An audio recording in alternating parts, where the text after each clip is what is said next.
চেষ্টা করছেন। আর দ্বিতীয় কথা হচ্ছে যে আমরা দেখবেন ব্যাক বেঞ্চার, মানে স্পেশালি আমিও ব্যাক বেঞ্চারই ছিলাম, বাজে কথা বলে লাভ নেই, সত্যি কথা। হ্যাঁ, তো দ্বিতীয়, না না না সত্যি বলছি। এবং দ্বিতীয় জায়গাটা হচ্ছে আমার মনে হয় যে ব্যাক বেঞ্চারদের মধ্যে যে এক্সপিরিয়েন্সটা হয় সেটা হয়তো ফার্স্ট বেঞ্চে বসে থাকা ছেলে মেয়েগুলোর মধ্যে আসে না।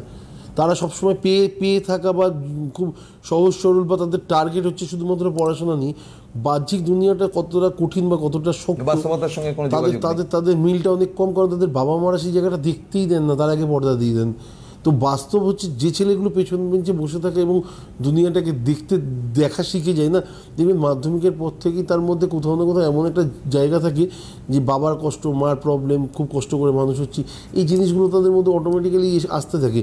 এবং বর্তমানকালে সবথেকে মজার ব্যাপার হচ্ছে, আমি আমার লাইফে যতগুলো ব্যাক বেঞ্চারদের চিনি, খুব আনন্দের সাথে বলছি, তারা হয়তো এই মুহূর্তে দেশে কেউ থাকে না, ম্যাক্সিমাম ছেলে হয় ক্যানাডা, নাহলে আমেরিকা, নাহলে ফিলিপিন্সে গিয়ে বসে রয়েছে। এখন তারা দীর্ঘ লং টাইম স্টাডি নিয়ে ব্যস্ত, সমস্ত কিছু নিয়ে ব্যস্ত। কিন্তু এক টাইম তারা স্কুলে ত্রাস ছিল, হেডমাস্টার পর্যন্ত বলতো যে কবে মাধ্যমিকটা হবে, কবে তুই আমার স্কুল থেকে বিদায় হবি। আচ্ছা, তার জন্য হেডমাস্টার গর্ববোধ করে যে তুই আমার স্টুডেন্ট ছিলিস।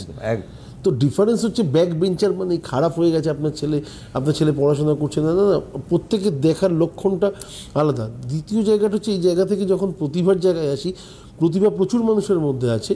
হ্যাঁ, এবারে স্পেশালি প্রতিভার যে কী বলবো প্রকাশ পাওয়া, আমরা আলটিমেটলি সাফল্য মানে কি বুঝি?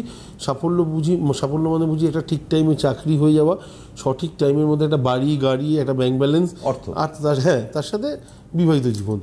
তাহলে তুমি প্রতিষ্ঠিত বা সমস্ত দিক থেকে তোমার ওকে আছে, তোমার কোনো সমস্যা নেই। সমস্যাটা হচ্ছে যদি এই জিনিসগুলোর মধ্যে কোনো একটাতে খামতি ঘটে, তাহলে এক্সপেকটেশনের সাথে তার জন্য যাচ্ছে না, বা পারিপার্শ্বিক ব্যাপারগুলো ছাড়লেও আত্মীয় স্বজনের কথা যেন একটু বেশি শুনতে হয়। তো ব্যাপারটা হচ্ছে, আপনি যেদিনকে প্রবলেমে ছিলেন বা আপনার যেদিনকে খুব সমস্যা ছিল, সেদিনকে কোনো আত্মীয় স্বজন আপনাকে হেল্প করতে আসেনি। তো আজকে ডেটেতে তাদের কথা বেকার শুনে বা কান খারাপ করে মাথা খারাপ করে লাভ নেই। আলটিমেটলি গ্রহগত সমন্বয় আপনার ছেলের লাইফে বা মেয়ের লাইফে যদি এই জিনিসগুলো, প্রতিটা জিনিস টাইম বাই টাইম দিয়ে থাকে না, হয়তো টাইমে দিয়েছে অথবা টাইমের থেকে 6 মাস বা 1 বছর পরে দিয়েছে, কিন্তু আলটিমেটলি দিয়েছে।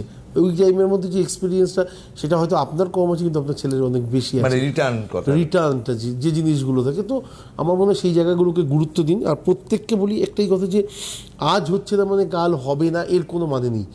আমরা একটা কঠিন টাইমের মধ্যে দিয়ে পার হচ্ছি, অনেকের এই মুহূর্তে অনেকে জবলেসও আছে। তো তাদের মধ্যে মনে হতে পারে যে নতুন চাকরি কি সত্যি পাওয়া সম্ভব, বাইরে কি আবার যাওয়া যেতে পারে, কাতারে কি নতুন করে আবার চাকরি পাওয়া যেতে পারে। তো ব্যাপারটা হচ্ছে, নিশ্চিন্তে থাকুন, সমস্ত কিছু ঠিক হবে। এবং একটা টাইম, একটা সার্টেন টাইম, এই টাইমের পর থেকে হয়তো দেখবেন যে আবার সব কিছু ঠিক হচ্ছে, চাকরি বাকরির জায়গাটা ঠিক হচ্ছে। তো ইনস্ট্যান্ট হচ্ছে না মানে আগামী দিন হবে না বা আমি বেকার, এরকম ভাবার কোনো কারণ নেই। যাদের এই মুহূর্তে জব গেছে, আমার মনে হয় তাদের জন্য একটাই কথা, যে ভাবুন এই মুহূর্তটা আপনাকে ভগবান রেস্ট নেওয়ার জন্য দিয়েছে। এরপরে আপনার জন্য মানে প্রচণ্ড খাটনির চাকরি, যেগুলো আপনি করে এসছেন অলরেডি, প্রচণ্ড প্রেশার, রাত জেগে কাজ করেছেন, সেরকম জিনিস ওয়েট করছে। এখন যেটুকুনি টাইম রেস্ট পাচ্ছেন, রেস্ট নিন, ভগবানের নাম নিন, ব্যাস।